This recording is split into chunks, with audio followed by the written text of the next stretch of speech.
Oi, hoje eu tô aqui com meu bebê Fufuxo, que a gente vai falar da síndrome de Down. Bom, assim que eu tive, né, eu já falei isso aqui, né, que eu tive a notícia da cardiopatia, eu fui pra internet ver, né, e aí eu já tinha uma ideia da possibilidade do bebê né, ter síndrome de Down por conta da minha idade e por conta da cardiopatia. Mas fala-se muito de como que os médicos, né, os pediatras, enfim, como que eles dão a notícia para a família, né? Tem uma polêmica grande em cima disso. E realmente é um pouco chocante mesmo, assim. Eu acho que, não sei se né, tem que falar de uma forma mais doce possível, mas de qualquer forma, eu acho que é bem chocante mesmo. No meu caso, aconteceu, não foi nem com o parto, não. Eu acho que no meu caso, o choque que eu tive foi no último exame que eu fui fazer, que acho que mede uma questão da placenta, bem perto do parto, e o meu médico, né, não tinha falado nada, porque ele tinha, né, não deu nenhuma probabilidade, porque ele, né, no caso que ele tem o ossinho nasal, as medidas também não tinham, né, não teve nada diferente, teve a translucência nucal que também não deu probabilidade nenhuma. E aí, quando eu fui fazer esse exame aí da placenta, eu, para variar, tinha esquecido de levar os exames, eu tava só com o último, mas que era só uma imagem, assim, não era aqueles morfológicos, não era nada. E ela olhou e falou assim, eu não tô vendo o osso nasal dele aqui, seu filho tem síndrome de Down. E eu achei aquilo, primeiro porque ele tinha um osso nasal, tinha medida. Eu lembro que eu cheguei em casa, eu fui pegar os exames e ele tinha lá a medida do osso nasal, sei lá, quantos milímetros lá que era.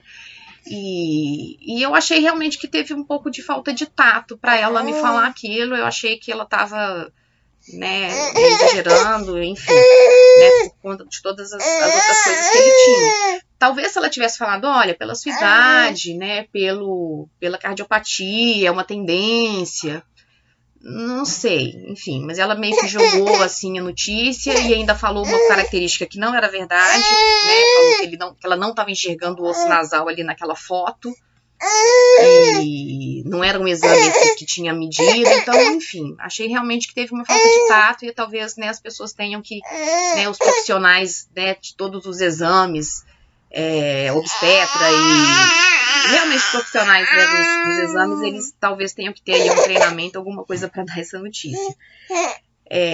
Então, meu choque foi esse. No caso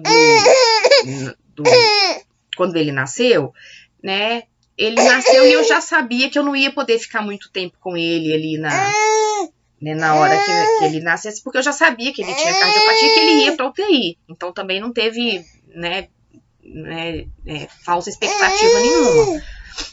E não deu para perceber que ele era, né, a questão da hipotonia, não deu. E ele é muito parecido com a minha filha. Então a gente não teve, né, diferença nenhuma. Foi para UTI, a gente já sabia. Quando foi no dia... vamos tentar ficar com esse fofuxo, né? Aguinha. Aí ele, né, foi para UTI. Quando foi no outro dia que a gente... né, que eu fui visitar com meu marido lá na UTI, aí as médicas falaram,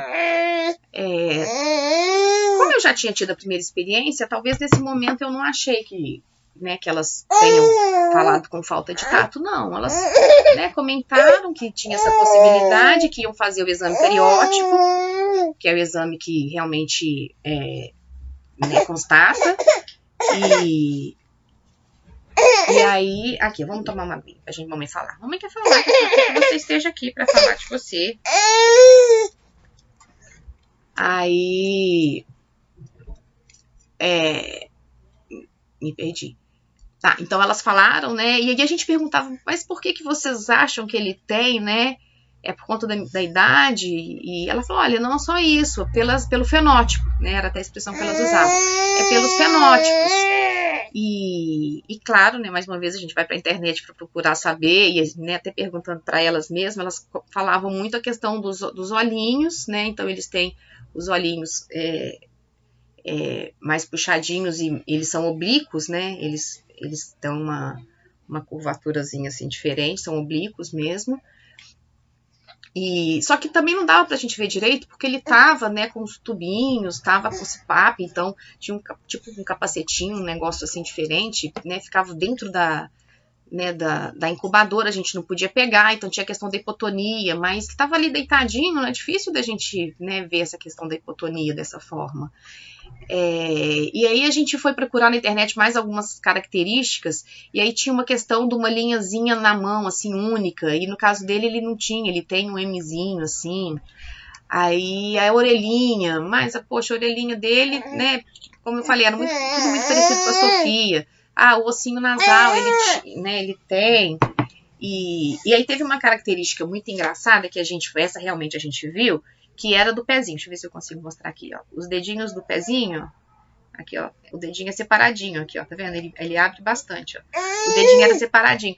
Mas tinha uma coisa muito engraçada, porque os dedos do Léo também são separados. E aí o Léo ainda falava assim, gente, mas não é assim o pé de todo mundo? E eu falei, não, o meu não é não.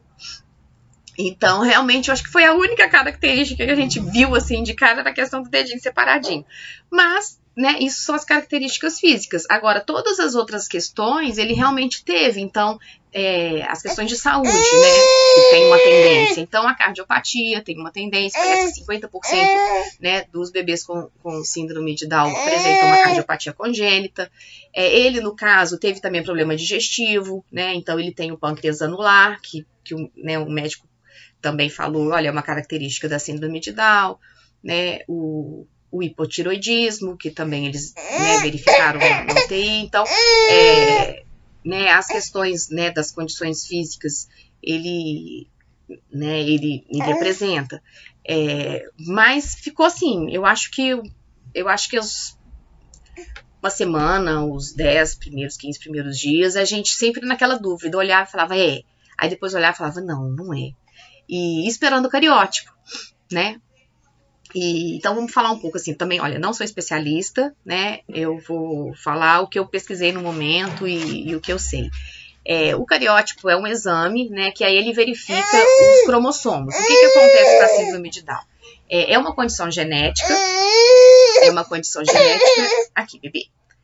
É uma condição genética em que, né, de uma forma geral, as pessoas apresentam 46 cromossomos, né, 23 que vem do pai e 23 que vem da mãe. Por algum motivo, parece que não se sabe ainda exatamente, o pai ou a mãe mandam um cromossomo a mais, no par 21. Então, ao invés de ter, né, 2 cromossomos, ele vai ter 3 cromossomos no par 21. Então, é por isso que hoje em dia tem uma tendência muito grande, e isso eu vi também nos vídeos, achei muito interessante, os primeiros vídeos que eu vi, que é a gente mudar um pouco a nomenclatura, né? Então, hoje em dia eu falo muito, meu bebê tem trissomia do par 21, ou trissomia 21, ou a gente tem até falado T21, né, para abreviar. E eu vi um vídeo que eu achei muito bacana, que foi o seguinte, apesar do nome síndrome de Down, não tem nada de depreciativo pelo nome Down, né, que é pela tradução do inglês de baixo para baixo, alguma coisa assim. Então não tem nada disso. O nome síndrome de Down é porque foi uma homenagem à pessoa que identificou as características, não foi nem falar que descobriu a síndrome, né, assim, mas ele percebeu as características, né, dessas pessoas e ele chamava John Langdon Down. Então foi feita uma homenagem a ele, né, quando se definiu realmente, né, a síndrome, a existência e a característica que era uma condição genética.